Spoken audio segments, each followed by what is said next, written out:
চট্টগ্রামের মিরসরাই উপজেলা রেঞ্জে অনেকগুলো ঝর্ণা রয়েছে। তার মধ্যে সচরাচর মানুষজন সবচেয়ে বেশি যে ঝর্ণায় আসে তার নাম হচ্ছে রূপসী ঝর্ণা। কারণ এই ঝর্ণায় আসা খুবই সহজ, তেমন কোনো ট্রেকিং নাই। তারপরে আছে ছাগলকান্দা ঝর্ণা 2। এই ঝর্ণা ট্রেকিং করা মোটামুটি একটু কষ্টসাধ্য, পাহাড়ি ঝিরিপথ, তাছাড়া এরকম খারাপ পাথর বেয়ে যেতে হয়। আমার এই ভিডিওটি করা ছিল মে মাসের 23 তারিখে।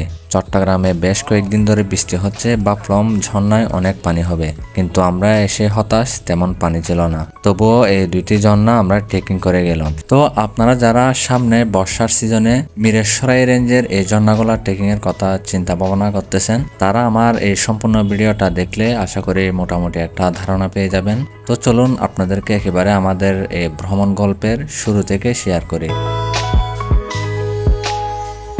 রাত তখন বাজে 2টা 2। চোখে ঘুম ঘুম ভাব নিয়ে আমরা যাত্রা শুরু করি চট্টগ্রাম শহরের নয়াবাজার থেকে। সাথে ছিল বেশ কয়েকজন বড় ভাই।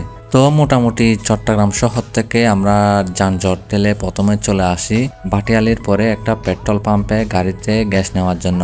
এরপরে এখান থেকে আবার মিরসরাইয়ের বড় তাকিয়া বাজারের উদ্দেশ্যে রওনা দিই। রাত 4টার দিকে আমরা বড় তাকিয়া বাজারে পৌঁছে যাই। এরপর এখান থেকে আবার চলে যাই মিরসরাই উপজেলার অন্যতম একটি হোটেল, ড্রাইভার হোটেলে রাতের খাবার খাওয়ার জন্য। এই ভিডিওটা হয়তো আপনারা অনেকেই দেখেছেন, আর না দেখে থাকলে আমার চ্যানেল থেকে গিয়ে দেখে আসতে পারেন। এরপর এখান থেকে খাওয়া দাওয়া শেষে চলে যায় একজন পরিচিত ভাইয়ের হোটেলে রাতের সময়টা কাটানোর জন্য। খুব ভোরে ভোরে আমরা ঝর্ণার উদ্দেশ্যে রওনা দিব। তো দেখেন সকালবেলায় এটা হচ্ছে বড় তাকিয়া বাজার, আর আমরা এই হোটেলেই ছিলাম। রাতে তেমন কোনো ফুটেজ নিতে পারি নাই, যার কারণে আপনাদেরও দেখাতে পারি নাই। সকাল শুরু হতে যাত্রাপথে এরকম গুড়ি গুড়ি বৃষ্টি, মোমেন্টটাই অসাধারণ, আর বাইরের প্রকৃতিটাই দেখেন কি সুন্দর না লাগতেছে। ঢাকা চট্টগ্রাম মহাসড়ক হয়ে যাচ্ছি ঝর্ণার উদ্দেশ্যে। তো অবশেষে দেখেন আমরা চলে আসলাম বড় দারোগার হাট বাজারের একটু আগে, আর এই রুটটা ধরে আমরা ঝর্ণার দিকে যাব। গ্রামের ভেতর দিয়ে বৃষ্টি বাজা এই রাস্তাটা এবং চারপাশের পরিবেশটা দেখতে অনেক বেশি সুন্দর লাগতেছে।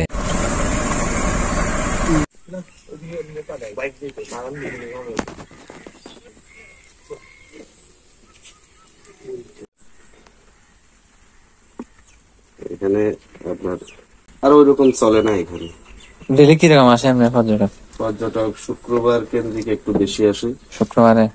শুক্রবারে। আর এমনি নর্মালি একেবারে কম?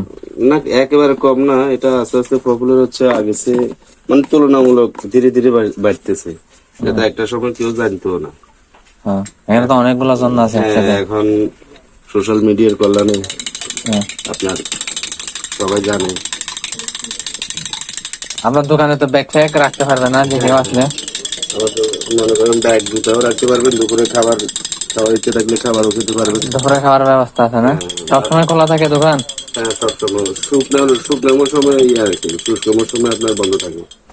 বর্ষায় আপনি বর্ষার সিজনে তো এমনি ঝর্ণার সিজন। বর্ষার সিজনে যখন আসবেন তখন পাবেন। আর আমাদের এখানে মনে করেন বাসার ফাঁক আছে। হ্যাঁ, বাসা এখানে পাশে না আপনার? হ্যাঁ, বাসা পাশে। হাতে 1 কাপ চা, সাথে হচ্ছে এরকম ওয়েদার, সকাল সকাল বৃষ্টি পাইলাম, সাথে হচ্ছে সারাদিনের সারা রাতের ক্লান্তি দূর হয়ে গেছে নির্ঘুম রাতে। পাহাড়ে প্রবেশ করার আগে সামনে এই জায়গাগুলো দেখেন, আমি ভাই এই জায়গার প্রেমে পড়ে গেছি, এত সুন্দর লাগতেছিল দেখতে। তো অপর পাশে দেখেন ঢাকা চট্টগ্রাম ট্রেন রুট হয়ে ট্রেন যাচ্ছে, আর যাওয়ার পথে অনেকগুলা এরকম দোকান রয়েছে। এই দোকানগুলোতে চাইলে আপনারা দুপুরের খাবার অর্ডার দিয়ে যেতে পারেন।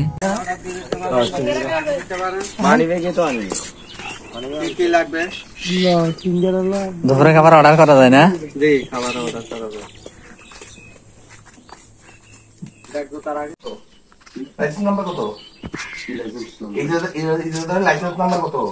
আমি সাংবাদিক, আমার দিকে শুধু লাইসেন্স নাম্বারটা বলো। নাম্বারটা লেখা আছে না? লাইসেন্স নাম্বার কি? ইজারাদারের একটা লাইসেন্স নাম্বার আছে না? ইজারাদার যে নিচে একটা লাইসেন্স নাম্বার আছে, লাইসেন্স নাম্বারটা বলো না। ফোন জিজ্ঞেস করো।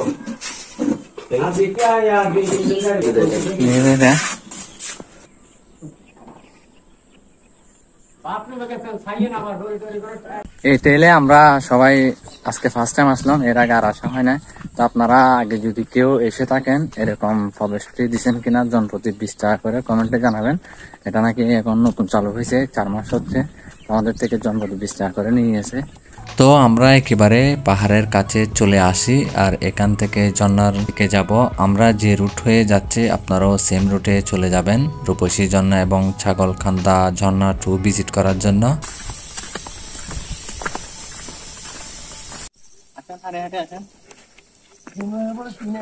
প্রচুর পিচ্ছিল এখানে। আপনারা অনেক সাবধানতা অবলম্বন করবেন না, বিশেষ করে আমাদের মতো ভুল করবেন না। ওয়াটারপ্রুফ জুতে নিয়ে আসবেন, আর নাইলে অ্যাংলেট নিয়ে দেবেন। বুলেট প্রুফ জুতে কোনো তো সাউন্ড আসে না। আমাদের আগে যারা গেছিল তারা কি অবস্থা করছে দেখেন, জায়গাগুলা পিচ্ছিল বানা গেছে পুরো।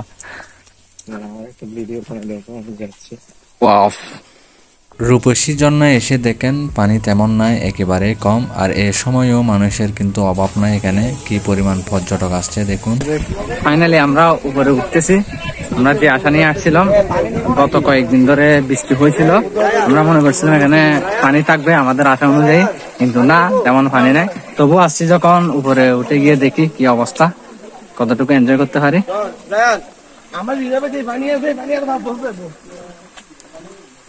পথগুলা খুবই পিচ্ছিল, যারা আসবেন সাবধানে উঠবেন।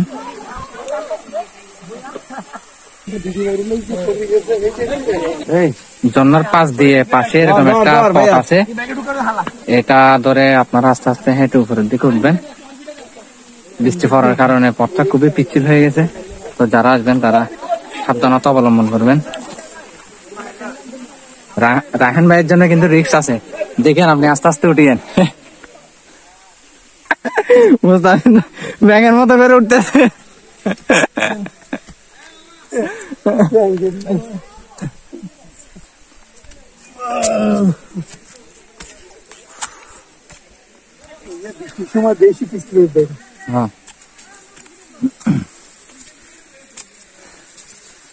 সাবধান, এই সময় অতিক্রম করবেন না।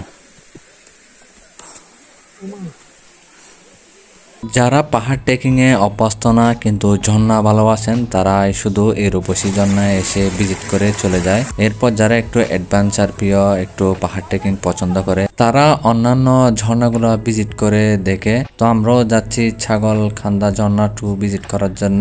আর যাইতে যাইতে চারপাশের পরিবেশটা কিন্তু বেশ ভালোই উপভোগ করতেছি, আমরা সবাই মিলে বেশ এনজয় করতেছি। এগুলো ডুমুর ফল, ডুমুর ফল। এটা ঠান্ডা দিয়ে রান্না করলে অনেক ভালো লাগবে, অনেক ভালো লাগবে। ঠান্ডা ছাড়া এটা খাওয়ার উপযুক্ত হবে না, মানে ঠান্ডা দিয়ে ভালো হবে না। ঠান্ডা, আমরা ঠান্ডার খোঁজে যাচ্ছি, গুই সাপের মতো। যদি একটা ঠান্ডা ধরে ফেলতে পারে, তাহলে ডাইরেক্ট কপিলের ছেলের কাছে চলে যাবো, তারপর টাকা নিয়ে চলে আসবো। ওয়াও, এই ফটটা কিন্তু একেবারে অস্থির। চারিদিকে পাখির কলাধ্বনি, সাথে নির্জনতা, আর আমরা 4 জন মানুষ।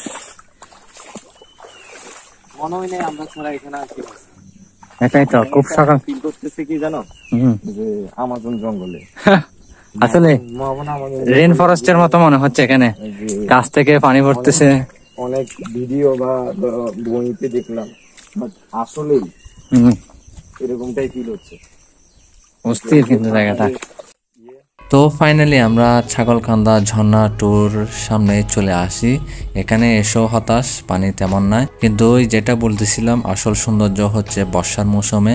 যদিও এই ঝর্ণাগুলোতে একেবারে পানি এখন কম, কিন্তু এই রূপসী ঝর্ণার আসল সৌন্দর্য, আসল রূপ ধরা দেয় একেবারে বর্ষার মৌসুমে। আপনারা যারা একবার হলেও বর্ষার সিজনে এই ঝর্ণাগুলা ভিজিট করতে আসছেন, তারাই জানেন এই ঝর্ণাগুলার আসল সৌন্দর্য, আসল রূপ কিরকম। তো ইনশাল্লাহ আমি চেষ্টা করব সামনে বর্ষার সিজনে এই ঝর্ণাগুলো আরেকবার ট্রেকিং করার জন্য, এবং এই ঝর্ণার আসল সৌন্দর্য, আসল রূপ আপনাদেরকে দেখানোর জন্য।